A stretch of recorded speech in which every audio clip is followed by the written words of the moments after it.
கோழிக்கறி வச்சுக்கலாம். நான் Sivakami. Welcome to Siva's kitchen. பானையில் எண்ணெய் சூடாகிடுச்சு பாருங்கள். நான் தேங்காய் எண்ணெய் தான் ஊற்றிருக்கேன் இன்றைக்கி. அதில் முதல் இந்த ஸ்பைசஸ்லாம் போட்டுக்கலாம்.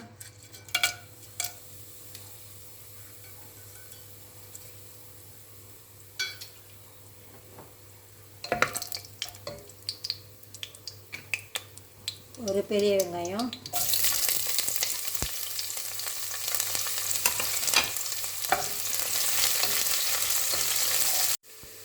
கொஞ்சம் சின்ன வெங்காயம், இஞ்சி, பூண்டு இடித்து வச்சுருக்கேன் பாருங்கள். இதையும் சேர்த்துக்கலாம்.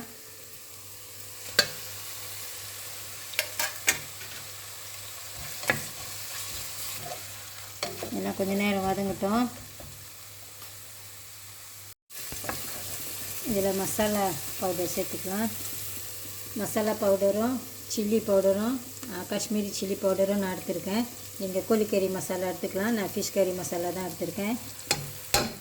எனக்கு ஃபிஷ் கறி மசாலா அதோட ஸ்மெல், அந்த கொரியாண்டர் ஸ்மெல் கூட இருக்கும். அதனால் நான் எப்பயுமே என்னோடய கோழிக்கறிக்கு இந்த ஃபிஷ் கறி மசாலா தான் நான் பாய்ப்பேன். நல்லா தான் இருக்கும், ட்ரை பண்ணி பாருங்கள்.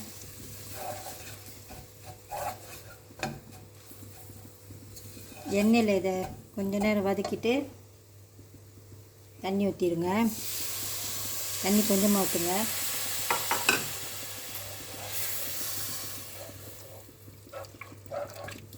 இந்த மசாலாவோட பச்சை வாசம்லாம் போகணும். கொஞ்சம் நேரம் இதை கொதிக்க வச்சுக்கோங்க. தண்ணி இன்னும் கூட கொஞ்சம் சேர்த்துக்கலாம்.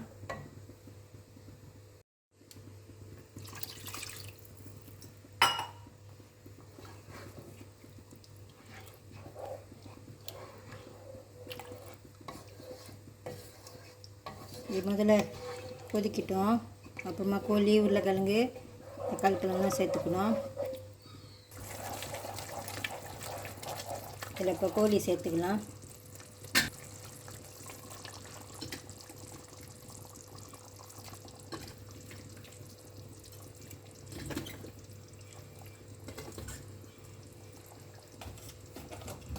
உருளைக்கிழங்கு,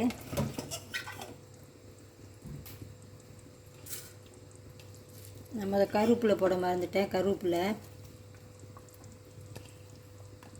தக்காளி,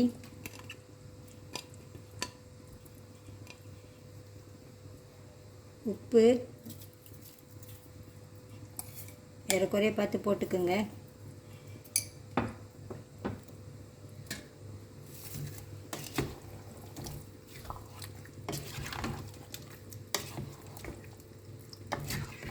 கோழி வெந்துட்டோன்னே தண்ணி விடும் அந்த கோழி.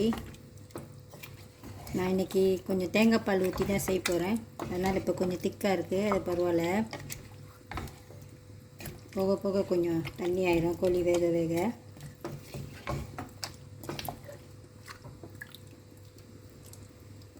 இதை இப்போ மூடி போட்டு நல்லா வேக வச்சுக்கோங்க. உருளைக்கிழங்கும் கோழியும் நல்லா வேகணும்.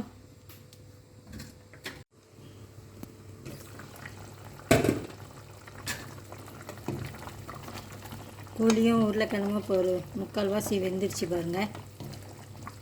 தேங்காய் பால் சேர்த்துக்க போகிறேன். நான் இன்றைக்கி சின்ன பாக்ஸ் எடுத்திருக்கேன். இது 65 mlன்னு போட்டிருக்கு.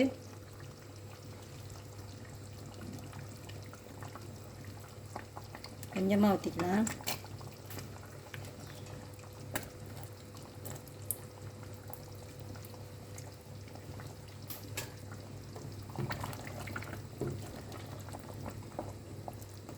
நான் எப்பயுமே கோழிக்கறி வைக்கிறப்ப தேங்காய் பால்லாம் ஊற்ற மாட்டேன். இன்றைக்கி கொஞ்சம் வித்தியாசமாக இருக்கணும்னு சொல்லிவிட்டு நான் கொஞ்சமாக தேங்காய் பால் ஊற்றிருக்கேன். இந்த ஒரு கொதி வந்தோடனே அடுப்பு ஆஃப் பண்ணிடலாம். சிவாஸ் கிச்சன் கோழிக்கறி ரெடி ஆயிடுச்சு. கடைசியாக கொஞ்சம் மிளகா போட்டுக்க போகிறேன். இது வாசத்துக்கு தான், உரைக்காது. அடுப்பு ஆஃப் பண்ணிடலாம்.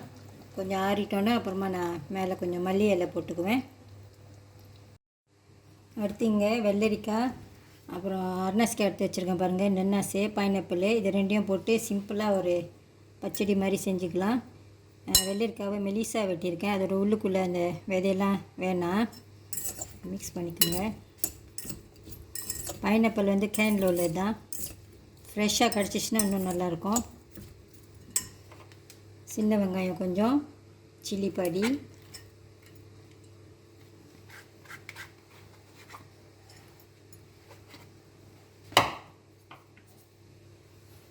உப்பு.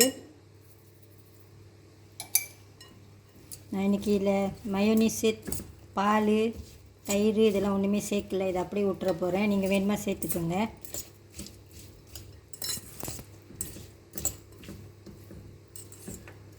ஓகே, நம்ம பச்சடியும் ரெடி ஆயிடுச்சு. கொஞ்ச நேரத்தில் நம்ம சர்வ் பண்ணலாம். வெள்ளரிக்காய் பச்சடி வச்சுருக்கேன் பாருங்கள். ஒரு முட்டை கூட அவிச்சு வச்சுருக்கேன். சோறு தறி ஊற்றிக்கலாம்.